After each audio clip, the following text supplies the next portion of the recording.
Selamat pagi anak-anak. Alhamdulillah hari ini kita dapat belajar kembali pelajaran matematika.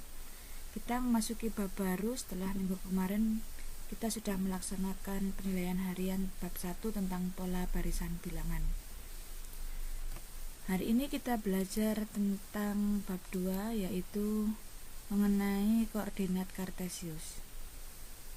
Adapun yang harus dapat kalian capai adalah kompetensi dasarnya untuk kognitif, yaitu untuk K1 menjelaskan kedudukan titik dalam bidang koordinat kartesius yang dihubungkan dengan masalah konseptual. Kemudian yang kedua, pengetahuan keterampilan, yaitu menyelesaikan masalah yang berkaitan dengan kedudukan titik dalam bidang koordinat kartesius. Adapun pengalaman belajar yang dapat kalian peroleh pada bab ini adalah yang pertama, menggunakan koordinat kartesius untuk menentukan posisi titik terhadap sumbu X dan sumbu Y, kemudian menggunakan koordinat kartesius untuk menentukan posisi titik terhadap titik asal 0,0 atau terhadap titik tertentu A, B. Kemudian yang kedua, menggunakan koordinat kartesius untuk menentukan posisi garis sejajar dengan sumbu X dan sumbu Y, garis berpotongan dengan sumbu X dan sumbu Y, kemudian yang terakhir yaitu garis tegak lurus dengan sumbu X dan sumbu Y.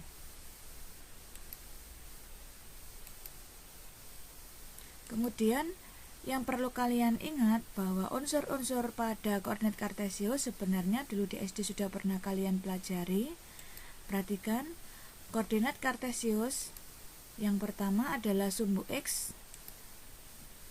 Sumbu X di sini adalah sumbu horizontal atau sumbu mendatar, disebut juga dengan absis. Ini ya, yang berwarna merah, sumbu X.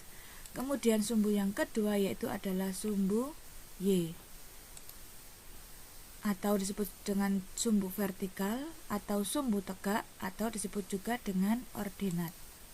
Kemudian yang tak kalah pentingnya adalah titik di sini, yang di tengah-tengah ini adalah titik O, atau disebut juga dengan titik pusat dengan koordinatnya adalah 0,0.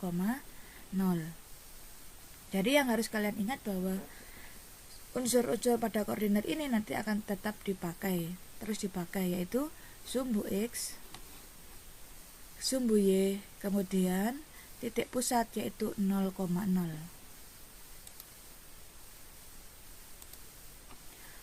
Yang pertama, posisi titik pada bidang koordinat kartesius. Perhatikan gambar berikut. Yang kita pelajari yang pertama adalah posisi titik terhadap titik asal, yaitu titik O atau 0,0. Di sini ada beberapa titik, yaitu titik A, titik B, titik C, D, dan titik E. Akan kita tentukan koordinatnya titik-titik tersebut terhadap titik asal, yaitu 0,0 di sini. Kita buat sebuah tabel. Posisi titik A terhadap titik O atau 0,0 adalah di sini titik A, kita tarik ke bawah sejajar dengan sumbu X dan sejajar dengan sumbu Y, maka dari sini terlihat pada grafik, kita hitung dari titik pusat O yaitu 0,0, 1, 2, jadi 2 langkah ke kiri, kemudian kita hitung dari titik O ke titik yang di sini, yaitu jadi ke atas. Kita hitung 1, 2, 3, 4, 5. Jadi koordinat titik A terhadap titik O atau 0,0 adalah 2 arah atau 2 satuan ke kiri, kemudian 5 satuan ke atas. Jadi kita tulis A adalah 2 satuan ke kiri dan 5 satuan ke atas. Maka koordinat kartesiusnya adalah negatif 2,5. Karena dia ke kiri maka dia negatif, karena dia ke atas dia positif 5. Bagaimana dengan koordinat titik B? Dengan cara yang sama, kita tarik ke bawah sejajar dengan sumbu Y dan sumbu X. Kita hitung dari koordinat O, yaitu 0,0 ke arah kanan. Kemudian dari O ke sini kita hitung satuan ke atas. Kita hitung bersama. 1, 2, 3. Jadi dia 3 satuan ke kanan. Kemudian dari TO ke atas 1, 2, 3, 4. Jadi arahnya adalah 3 satuan ke kanan, kemudian 4 satuan ke atas. Jadi koordinat kartesiusnya adalah 3 ke atas 3, 4 ke ini 3 ke kanan 3, positif 3, 4 ke atas, positif 4. Bagaimana dengan titik C? Kita tarik ke bawah dan ke kiri. Maka dari titik O, titik pusat, dia akan 1 ke kanan, kemudian 3 satuan ke kanan, kemudian adalah 2 satuan ke atas. Maka koordinatnya adalah 1,2. Dengan cara yang sama, koordinat titik D adalah, perhatikan kita tarik ke atas, kita tarik ke kiri, maka kita hitung dari titik O adalah dia 1, 2, 3, 4 satuan ke kanan, kemudian 2 satuan ke bawah. Jadi kalau kita tulis 4 ke kanan, 2 ke bawah, koordinatnya adalah 4, negatif 2. Kemudian koordinat titik E dengan cara yang sama adalah dia kita tarik ke atas dan ke kanan, maka dari titik O dia 1, 2, 2 satuan ke kiri, kemudian dari titik O kita tarik ke bawah 1 satuan ke bawah. Karena ke kiri dia negatif 2, kemudian kalau ke bawah dia negatif 1. Jadi arahnya adalah harus ke kanan atau ke kiri terlebih dahulu, baru kemudian ke atas atau ke bawah.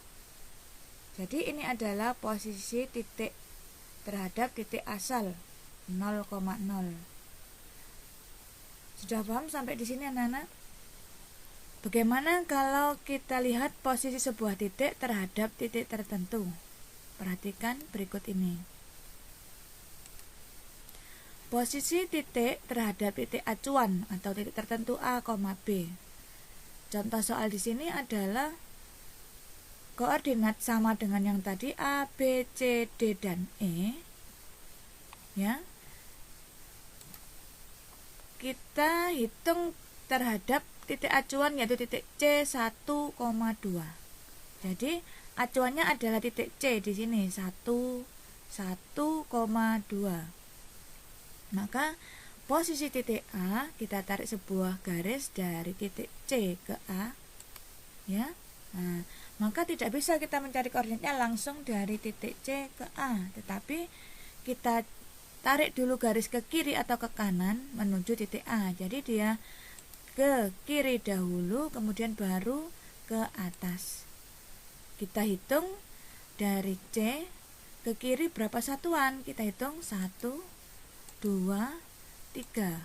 Jadi dia 3 satuan ke kiri, baru kemudian dia arahnya adalah 3 satuan ke atas. 1, 2, 3. Maka titik A adalah 3 ke kiri, baru kemudian 3 satuan ke atas. Maka koordinatnya adalah, karena dia ke kiri, dia menjadi negatif 3. Kemudian karena ke atas dia positif 3. Sampai di sini sudah paham? Kalau belum, kita lanjutkan ke titik berikutnya. Posisi titik B terhadap titik C. Kita hapus dulu untuk koordinat titik A terhadap titik C. Kita lakukan hal yang sama, yaitu dari titik C kita tarik ke titik B. Nah, maka arahnya adalah C, kita tarik ke, tidak bisa langsung ke B koordinatnya, kita tarik dulu ke kiri atau ke kanan. Karena di sini B-nya terletak di sebelah kanan, maka lurus ke kanan terlebih dahulu. Kemudian kita tarik garis ke atas. Baru kemudian kita hitung dari C ke B. Ke kanan terlebih dahulu 1, 2. Jadi 2 satuan ke kanan, baru kemudian dia 2 satuan ke atas. Maka koordinatnya adalah karena dia ke kanan positif 2, karena ke atas dia positif 2. Sampai di sini kita lanjutkan ke titik yang berikutnya, yaitu titik D. Posisinya terhadap titik C. Kita hapus dulu. Kita tarik titik C ke titik D. Karena letaknya di sebelah kanan dari titik C, maka kita tarik garis lurus dari C ke kanan terlebih dahulu. Nah, sampai di sini kemudian kita tarik ke bawah ke menuju ke titik D. Kita hitung C satuan ke kanan. Kita hitung 1, 2, 3. Kemudian ke arah bawah bukan ke atas. Kita hitung 1, 2, 3, 4. Jadi arahnya adalah 3 satuan ke kanan. Jadi positif 3, kemudian 4 satuan ke bawah. Jadi dia negatif 4. Maka kita tulis D adalah 3 satuan ke kanan, 4 satuan ke bawah. Koordinatnya adalah 3, negatif 4. Bagaimana dengan titik E, posisi terhadap titik C? Kita lakukan hal yang sama kalau sudah paham, ya. Nah, karena posisinya di sebelah kiri, maka kita tarik lurus ke arah kiri, baru kemudian ke bawah. Ya, kita lihat posisinya.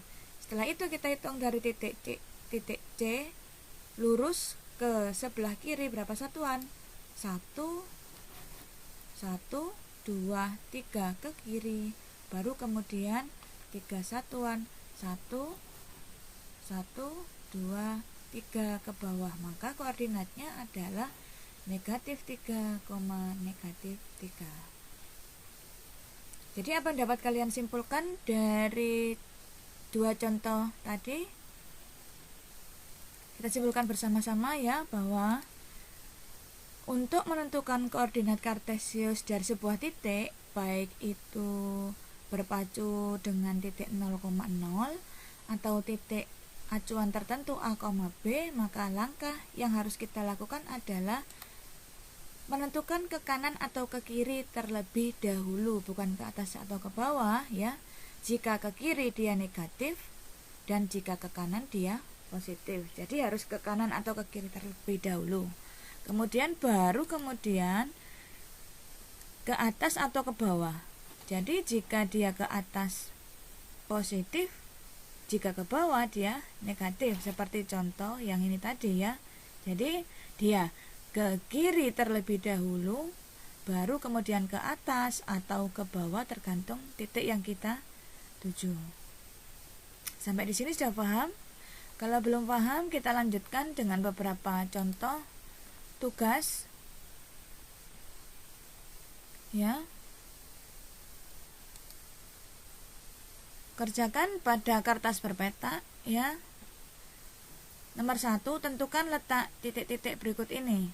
P negatif 1,0, Q negatif 3, negatif 3, R 5,1, dan S 7, negatif 9. Jadi kalian tentukan, kalian gambar sebuah koordinat kartesius, kemudian tentukan titik-titik negatif 1, titik P, Q, R, dan S. Untuk nomor 2, kebalikan dari nomor 1, di sini ada beberapa titik, kalian disuruh menentukan koordinat titik-titik tersebut. Ya, ada 4 titik A, titik C, titik D, dan titik B. Caranya sama dengan contoh yang tadi yang sudah Bu Ani terangkan. Kemudian Yang ketiga, diketahui titik-titik A, titik B, titik C. Di sini kalian disuruh menentukan dulu koordinat titik A, B, dan C pada bidang koordinat kartesius. Kemudian disuruh menentukan koordinat titik D jika titik tersebut yaitu A, B, C, dan D adalah bentuknya persegi panjang. Jadi kalian disuruh menentukan titik D. Kemudian yang B disuruh menentukan keliling persegi panjang A, B, C, D. Masih ingat rumusnya? 2 kali panjang ditambah lebar. Kemudian kalau sudah, kalian disuruh menentukan luas persegi panjang. Masih ingat rumusnya? Luas persegi panjang adalah panjang kali lebar. Sampai di sini anak-anak untuk pertemuan kali ini. Terima kasih atas perhatiannya. Semoga tetap semangat, jaga kesehatan. Kalau ada pertanyaan, kita lanjut nanti di tatap muka. Ini akhiri. Wassalamualaikum warahmatullahi wabarakatuh.